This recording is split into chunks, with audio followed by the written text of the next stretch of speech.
Sim, nós tratando lei, landsverordening instelling ministérios que regular a repartição de diferentes ministérios na Raad van het Vista outra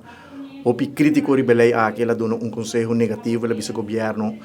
não manda a lei aqui para tratar em parlamento para só tem elementos de lei que é anti-constituição apesar de que o governo opta para tratar a em parlamento naturalmente o pilato um governo que quase 10 luna de governo que é para mim lei eigenlijk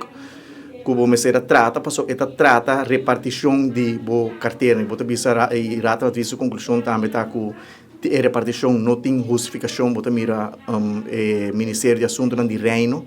por exemplo ministério que sempre me será resultado bom de primeiro-ministro de caso aqui primeiro-ministro Mike Eamon per de caso aqui e junior parte do Partido Futuro que o ministro Gerlin Cruz está liderar encabeçar o Ministério de Assuntos de Reino.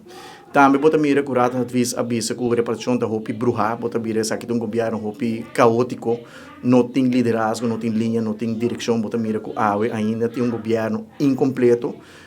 Aruba não tem gevolmacht de minister, dus de quase 10 luna de governação nós agora com a senhora Desiree Cruz, com uma pessoa capacitada, com experiência, com conhecimento, tal pessoa que lo porta candidato para problema personal entre a senhora Gerlin Cruz, que é líder de futuro, e a senhora Desiree Cruz. A senhora Gerlin Cruz ha decidido bloquear sua nomeação e ela disse que a senhora Desiree Cruz não é uma pessoa que gosta de integridade para fungir como gevolmacht de minister, que bota mira o resultado e a consequência que depois de 10 luna ainda